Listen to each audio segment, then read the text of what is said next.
Баршаңызға сәлем, сіздермен Ақбала. Бүгін сіздерге тауық еті қосылған фунчоза салатының жасалуын көрсететін боламын. Ең алдымен қызып тұрған майда ұзынша етіп кесілген тауықтың төс етін қуырып алатын боламыз.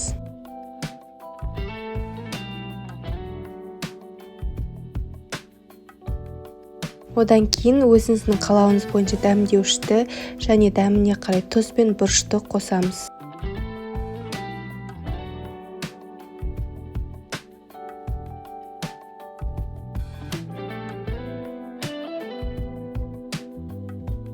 Сондай-ақ түс әрі дәм беру үшін паприка қосатын боламыз.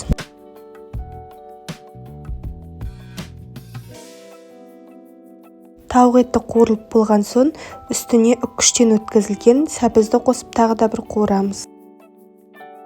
Сәбіз қуырылып болған соң болгар бұрышын қосып тағы да кішкене қуырамыз. Қатты қуырудың қажеті жоқ. Ендігі кезекте фунчозаны пісіріп алатын боламыз. Жай ғана ыстық суға бұқтырып пісірілетіні бар, және де 10-15 минут пісірілетіні бар. Менің жағдайымда бұл 10-15 минут пісірілетін фунчоза. Ендігі кезекте салатымыздың соусын дайындаймыз. Ол үшін соя соусын, уксус, зәйтүн майын, тұз, бұрыш және де лимон шырынын барлығын бірге араластырамыз.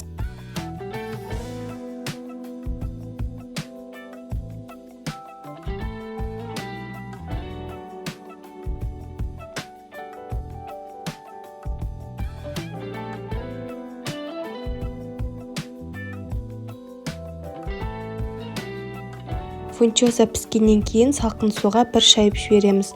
Одан кейін балығын қияр және де алдын ала қуырып дайындап алған тауық еті, сәбіз, болгар бұрышын қосамыз. Сондай-ақ алдын ала дайындап қойған соусымызды және бір тісте сарымсақты үккіштен өткізіп қосамыз. Ең соңында жақсылап араластырамыз. Және де бұл салатты салқын күйінде де, ыстық күйінде де ұсына берсеңіздер болады. Осымен салатымыз дайын. Дәл осы рецептпен жасап көріңіздер, себебі бұл рецептпен өте дәмді болып шығады. Ас болсын.